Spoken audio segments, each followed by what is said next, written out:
Yo, what's up guys, welcome back. Next match, Cross-Banlist Cup. So for the last time, all the way back to the beginning, and the first matchup we have the deck that's currently sitting at first place here in the group.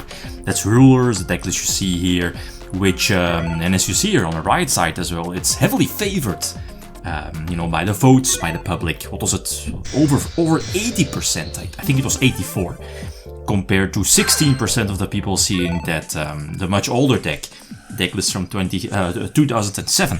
The Hero Gate, Reasoning Gate top deck, featuring the, triple Stratos, the D-Mock, triple Malicious, OCG if I'm not mistaken, due to the Magical Stone Excavations, etc.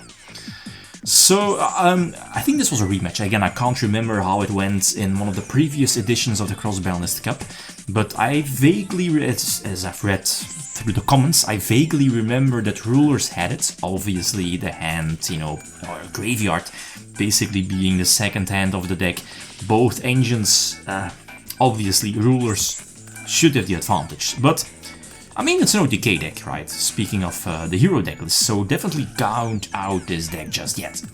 So game number one, even though it's max C time, I think this was the only chance. What was it? At like 18 cards left in the deck, and I think after the 18, I think there were still 3 dimension fusions left. So the chances were kinda okayish to try to dig for that one off, the dimension fusion to potentially go for a game. And it was there. So okay, so we're leading 1-0, but the problem now is going second, but post side deck.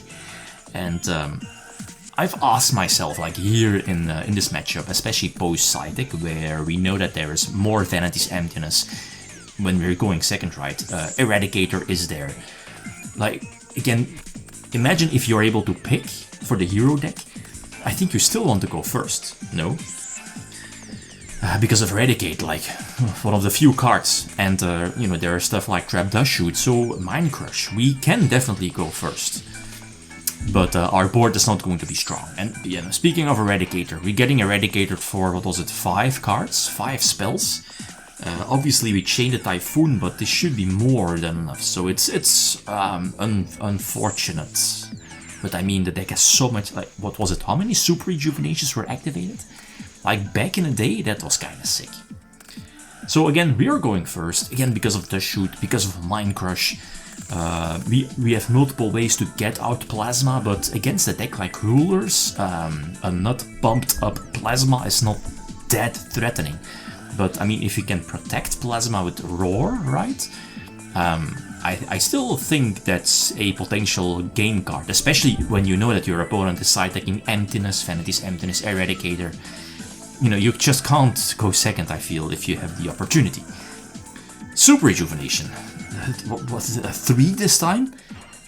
Just use them during the end phase and, discard your Rulers and keep your hand traps in the hand. And this is, a situation, what I was talking about. And I think if it wasn't for the Emptiness, or maybe if we had like Typhoon or Heavy Storm, then I think our chances would have been much better. But, I mean, let's be honest. We see the Veilers there, so I'm not so sure.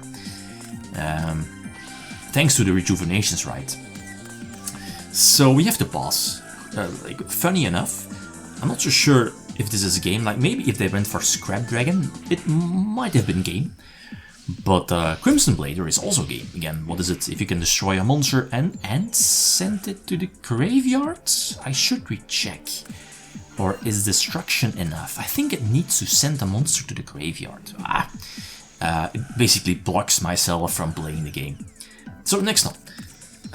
This is a weaker opening hand. Like, the reasoning here is kind of weak. I think they call 8. Obviously, again, you don't want your opponent hitting the D-Mock, but we have it in hand, right? We hit another Stratos, and this is not a good hand. You having a lot of monsters, a lot of summons, a lot of monsters, but no Dust Shoot, no Roar, no Mind Crush, no Spell and Trap Destruction for a potential Emptiness, so even though it was super weak, well, I was about to say maybe a better play would have been to just leave both Stratos and attack, right, and just leave it like that. But obviously that's not going to be enough. Again, the deck has multiple ways to attack over Plasma, and I think we saw, what is it, the Puppet Plant. right? The brain control, like discard and gain control of a warrior and something else. So you can just steal the plasma as well, so that's cute. Just in case, right, if you don't have an art for the plasmas, but plasma alone is not enough, so GG. It was, far too strong.